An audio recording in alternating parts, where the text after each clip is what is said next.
On this week's Health Talk, we'll discuss the importance of primary care and having a primary care doctor. So stay tuned, we're up next.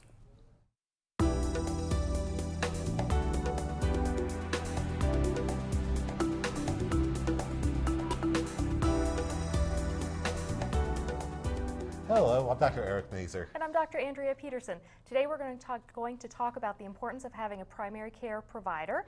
Joining us are Dr. Cornelius Ferreira and Dr. Jay Dorso. Glad to have you both here. Welcome.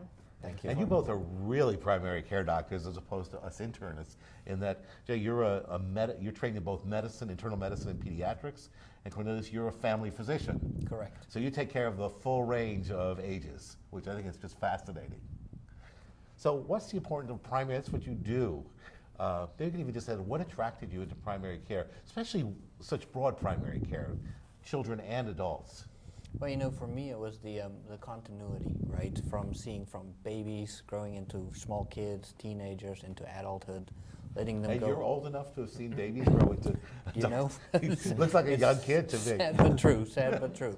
So, you know, so that attractiveness of looking at the whole family, not just the parents, but the children, grandparents, and looking at the grandparents, what things to be looking out for in the kids in the younger ages, to say, what can we do to help prevent disease in these kids? And how about you, Jay? What drew you into almost the same levels of expertise, but it is. It's a dual training program in internal medicine and pediatrics for adults, and then afterwards you become double board certified in both specialties. And much like Cornelius, I think that the continuity attracted me as well as the variety of different types of problems and things you would see, rather than subspecializing and narrowing in on just one particular focus. I like the variety and the preventative aspect, obviously, too. I think that's so important and interesting. I mean, primary care physicians really have such a breadth of knowledge, and if you think about doctors taking care of patients from birth to old age, the amount, the breadth of knowledge you have to have is really large. Yeah, I always joke with the patients I go, primary care physicians, we're really the jack of all trades in medicine and the master of some, because sometimes we do need to send you to a specialist where we don't know what else to do, but I think for the most part, yep, the knowledge base has to be large. As both a grandfather and a father, I've had the privilege and fun of seeing little babies and young children, and I've been struck by how different they are from adults. Maybe you could just say a few words of that, because they really are two separate specialties. Kids are not just little adults, are they? Maybe yes, Jay first. Yeah, that's definitely true because of the various developmental changes and the rapidity at which those developmental changes happen. There's a lot that has to be considered. They're not little adults. For example, one small aspect is the medication dosing. You know, the medication dosing is weight-based in children, and that's one of the major things from a medical standpoint we look at. Yeah, for the people that don't like arithmetic, you really couldn't go into pediatrics because you've always got to calculate the doses, even on a computer. Good point. Good point. Math is important. But I've also been impressed with just how, I said this before, just how amazingly resilient kids are. They just seem to get better. They can be so sick and get so well so quickly. They heal so well. That part must be fun. Yes, it's nice to see somebody, right? You know, you deal with an older patient and it takes much, much longer to get better. Whereas sometimes in children, you can see them bounce back so much quicker. Yeah. Now, tell us a little bit about why, you know, I think we often think of having a pediatrician for our children as being very important, obviously. But sometimes as adults, we're not so great at establishing with a primary care physician ourselves. Maybe you can talk a little bit about why it's important throughout the spectrum. Well, I think, you know, the challenge in today's world is medicine has evolved. It's so much more complex than I think it used to be. You have subspecialists now, you know, treating very, very complicated diseases, but a very small piece of, you know, for example, cardiovascular disease. So they may do a valve replacement in a specific fashion, and as a patient, you don't always know where to go. So I think as primary care physicians, not only can we help take care of a lot of the diseases and issues that come up, but we actually know how to navigate the system and get you to the right subspecialist or person who can actually help you. And in addition to that, you know, looking at... I think that's an important point maybe just to focus on. I think a lot of skeptics at home will say, well, you just refer to your friends, or you just refer, and I think most physicians I know don't just refer because somebody's a friend, they refer because they generally believe that doc is the best doc for their patient, and they take a lot of. So maybe you could say a few words about that, just to reassure people at home, because I think there's a false idea at home that he doesn't care who. Yeah, no, so you want the patient to have the best possible experience. So we look at value, we look at quality, so we look at the qualifications of that physician to provide you the best care. And my impression always when I talk to my patients is I'm going to send you to somebody that I would send my own mother to. And I will tell you, patients are very quick to come back and say, look, this person you sent me to was a train wreck or a disaster. So we kind of know, where to navigate so patients get the best possible experience. Your experience, Jay? I agree. I think that probably 99% of us will refer someone when we would refer a family member and to whom we would refer a beloved family member. In this country, I think we're so blessed to have an astronomical amount of medical information at our fingertips, as well as an astronomical amount of available procedures and specialists and capabilities. But when and how to utilize that information and those capabilities is the question. And as Cornelius mentioned, the complexity it just screams out for a need for someone to navigate you through that. And you're probably going to get better advice from your primary care physician than what you will from your neighbor. And I think people hesitate to explore that as much. I know I functioned on the consulting level for many, many years. And, I knew it was important to get back to the referring physician with complete information, with comprehensive information for that patient to have felt that they were properly treated during the visit, or else I wouldn't get a referral back from that doctor. Mm-hmm. Yes. So it's, I think docs do look to other quality docs for referrals, and that's an important source. Plus, you can then put that information together. And that's what I was going to say. I think, in addition to knowing when somebody needs a specialist and to whom to send them, you're also the person who is reorganizing all of that information. So if somebody is seeing somebody for their heart and somebody for their lungs, that information ideally should be flowing back to you so you can integrate it with everything else you know about the patient and their value system and what's important to them. Absolutely. And that's what, as healthcare has evolved, now in our practices we have care coordinators that actually help us do some of that by transitioning patients from inpatient to outpatient, right? So you're in the hospital, very sick. We have people who can assist you, get you back into our practice. We look at that information and then coordinate some of your follow-up care with some of the specialists. Do you both tend to take care of both the parents and the children in a given family? I mean, do you function truly as family physicians, or do you have people that just come to you for pediatrics or just come to you for adult medicine but take their kids elsewhere? I mean, how does that break down in your practices? And how does it influence the way you care for people? I think a little bit of all of the above. I think there are some that use me just as an internist for adults, others that use me just as a pediatrician for their children, and some that do the whole family. And I think that's the most rewarding part. And now I'm starting to see the children that I took care of as children bring in their own children, which is very rewarding, as is when you see several generations of a family, grandparents, children. Can you think of any instances, I'm saying this blind, but where knowing the family really had an impact on the child that might have been missed if they were just not seeing somebody else different from you? I think it is. It is helpful to get the context of the family or problems the parents might be having, or issues at least the parents might be having, and how that might affect whatever the child is going through, whether it's medical or psychological.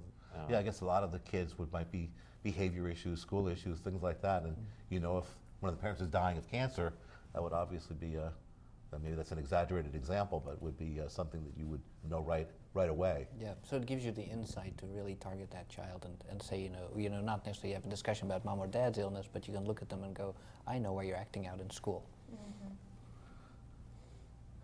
What are some of how gratifying is it to be able to take care of a whole family? I mean, I've never had that privilege. I've had the privilege of caring for people, individuals over time, but not families.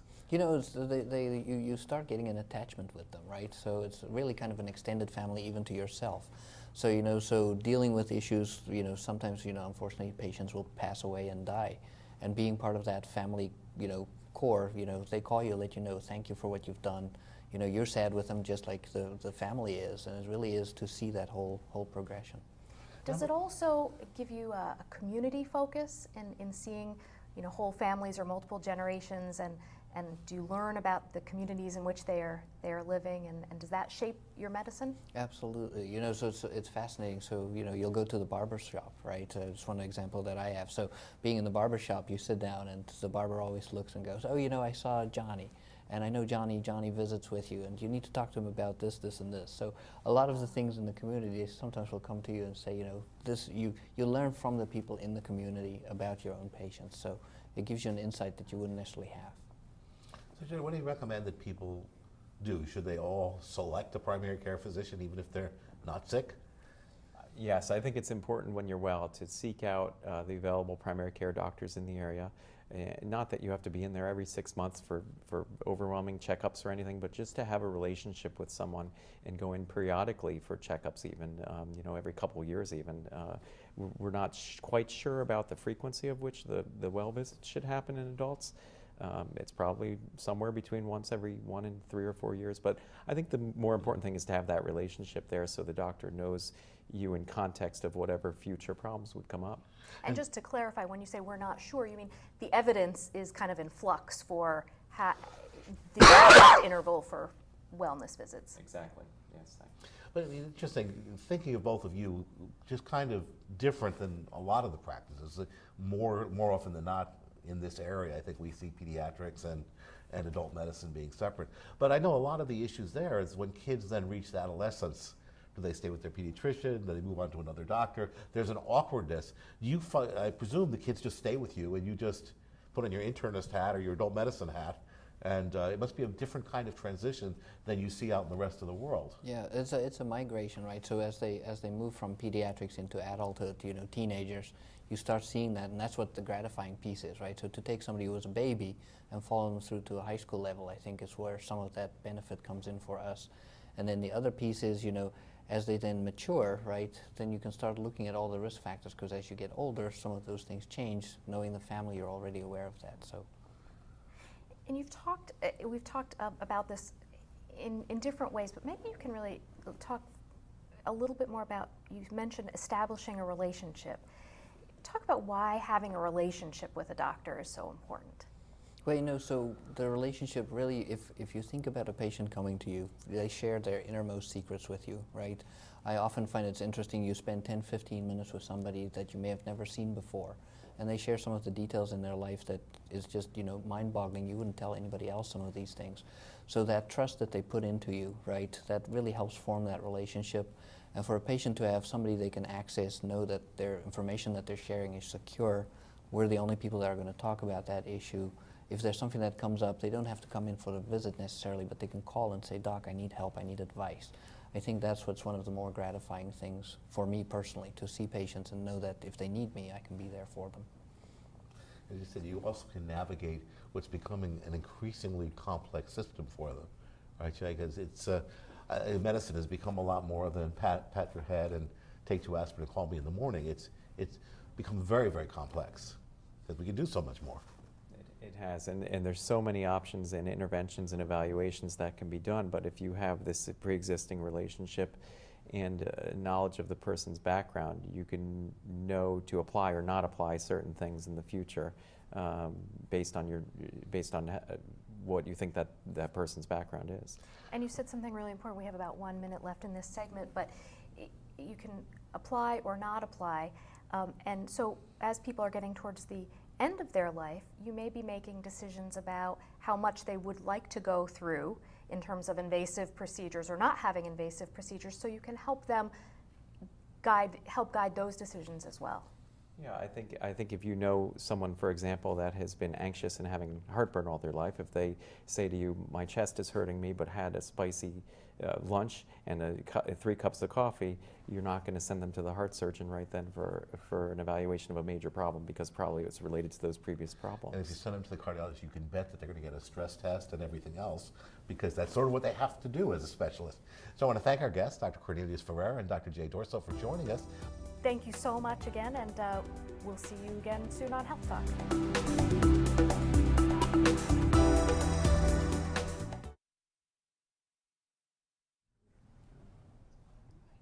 On this segment of Health Talk, we're going to talk about the role of ongoing preventive care. And that's so important to your overall health. Stay tuned, we're up next.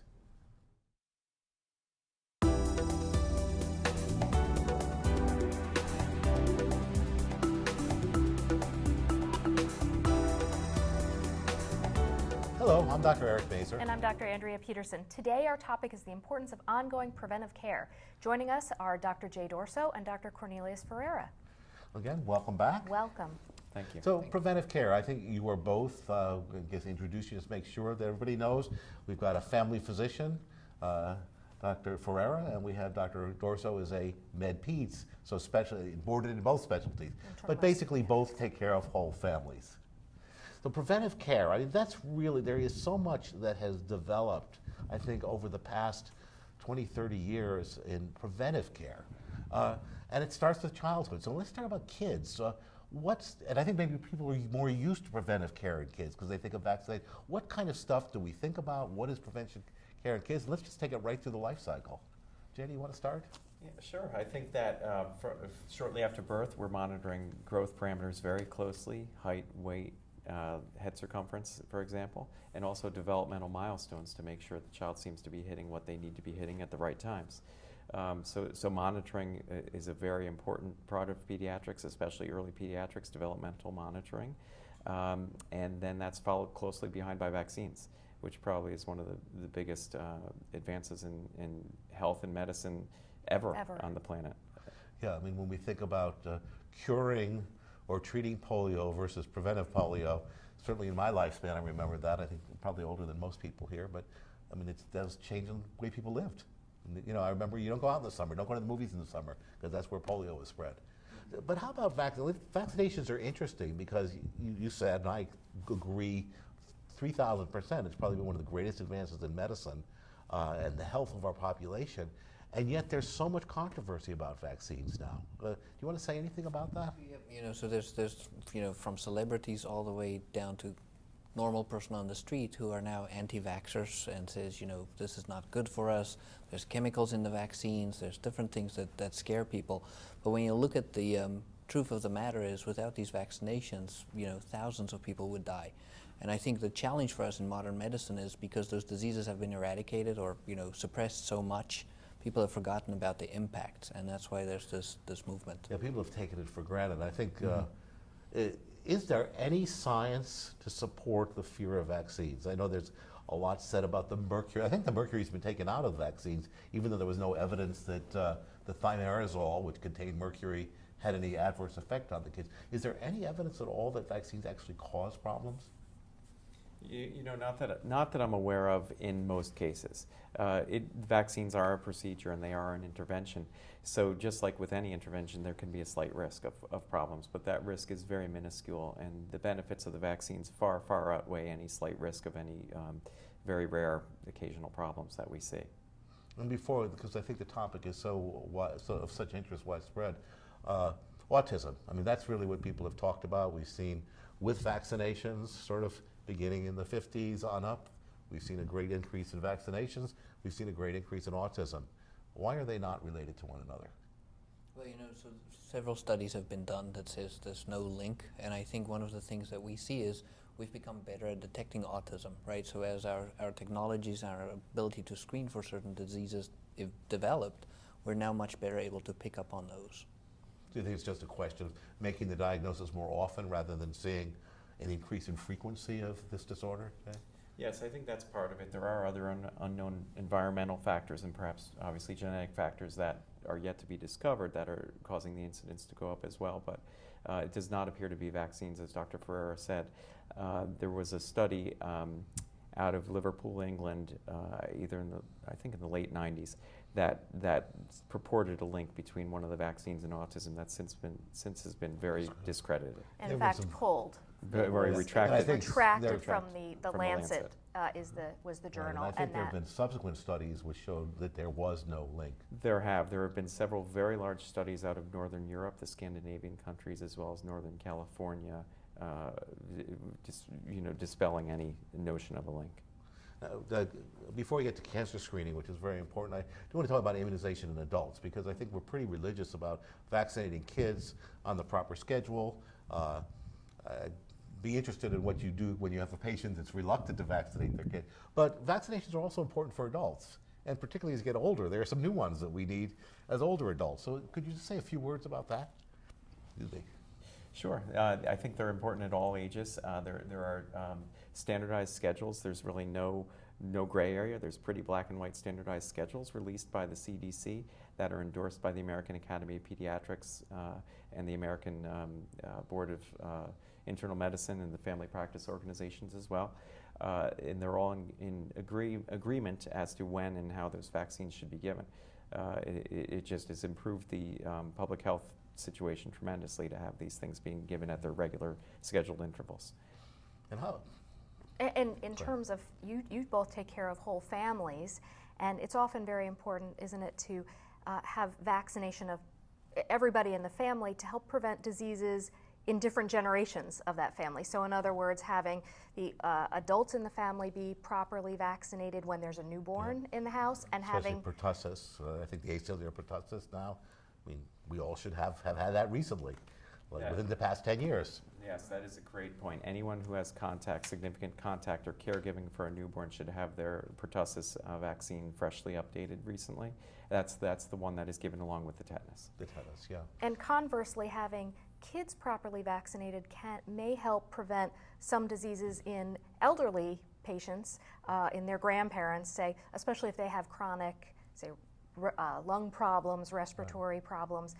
Not getting sick from kids from preventable diseases can really help the older members of that family. Can definitely help. So so in the older population, making sure we prevent pneumonia, I think that's one of our biggest goals. So there's pneumonia vaccine that's very effective for that.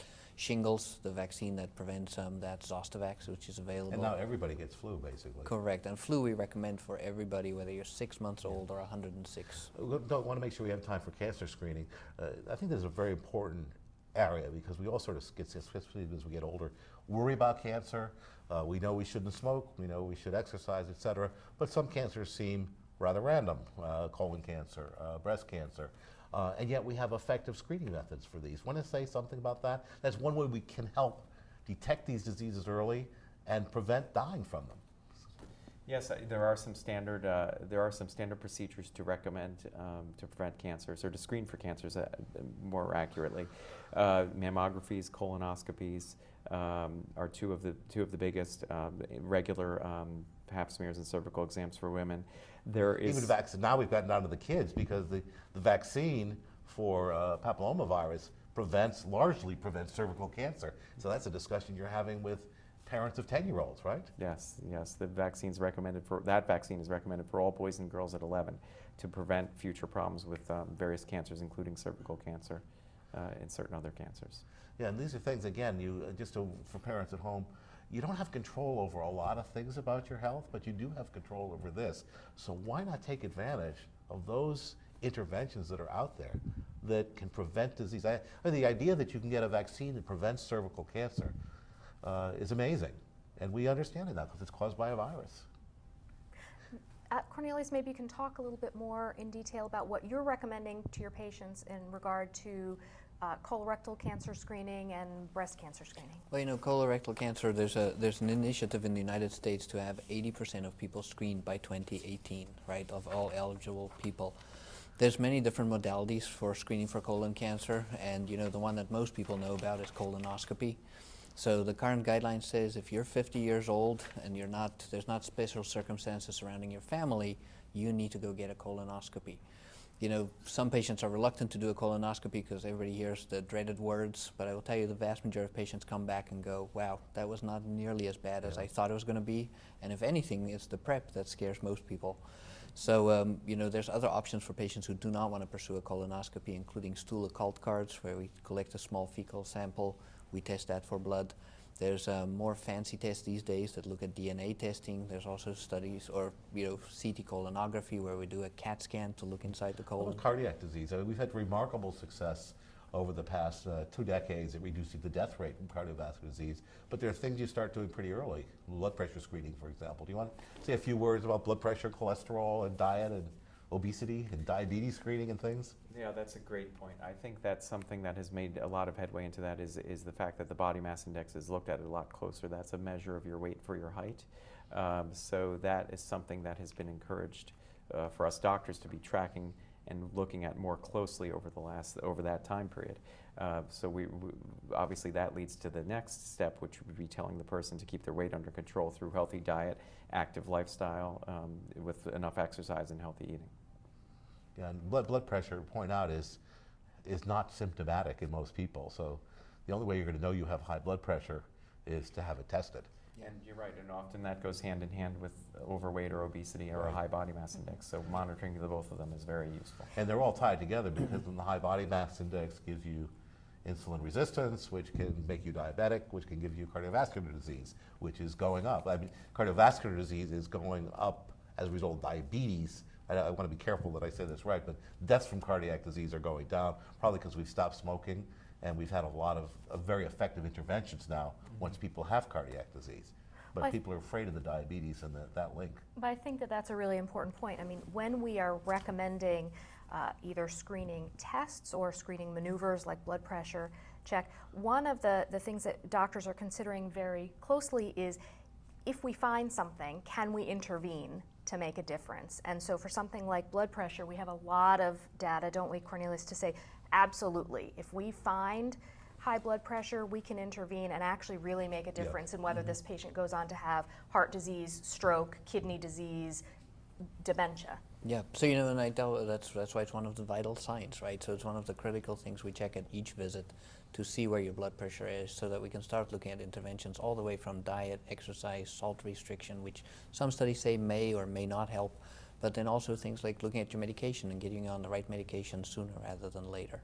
Let's talk about the elderly patient. And there are certain things we want to screen there, because physical activity becomes very important for the elderly patient in a variety of ways. Do you want to say something about the things that you may, things like fall prevention and maintaining exercise for osteoarthritis, et cetera? Yes, physical activity is paramount for that population, not only for preventing falls and keeping physical activity healthy and reducing heart disease and diabetes risks, et cetera, but I believe there's been studies that show that it helps keep mental cognition. I was actually going to bring that up, because I think the only thing that's out there that I've seen consistently correlated with a reduced risk of dementia is exercise. And I'm becoming aware of it because of my own family as well as my own cognitive lapses. But no, that seems to be a pretty consistent finding. We actually have a neurologist in Norwalk who wrote a book about it called Defying Dementia, and his principal thesis was that moderate activity regularly can have a major effect on diminishing dementia. I'm not sure that the data was as strong as his argument, but I think the data is there that exercise prevents dementia or reduces your risk of it. It also, I think, there's evidence to show that exercise improves mood. It can help with depression. It can help with insulin resistance, other chronic inflammatory diseases. So it is really one of the most important things to recommend. And these are the things, I guess, just to bring around the whole loop. These are what you do in a regular primary care office visit, right? This is really the things you're talking about with your patient and checking up on and et cetera. Do you want to say anything about that? Because people think it's not listening to the heart that makes a difference. It's going over these other things. Correct. So it is sometimes the interventions people can do at home that has a lot of value. So all the patients that come into our practices now get a fall screening based on their age. And once we identify that there's an issue, then we look at resources that we can use. YMCA programs offer silver sneakers. We can send for physical therapy. And what I tell patients is, when we look at the number of falls as causes for hospitalization in the United States, it's huge. So working on leg strength, increasing your stamina, endurance, ability to lift your leg, making sure your home environment is set up so that you decrease your risk. So loose rugs or carpets, minimize that in the house. Make sure you have good sturdy rails on the stairs. Look at that grab bar in the bathroom. All of those things can help to decrease that risk. And that's some of the things we talk about. All good advice. I wish there's more we could talk about, but these are all things with your doc that can help you figure out what to do at home, preventing a whole host of disease. Absolutely. Thank you so much for all the wonderful information. So we want to thank our guests today, Dr. Cornelius Ferreira and Dr. Jay Dorso, for joining us. Thank you both. And we'll see you next week on Health Talk. Bye-bye.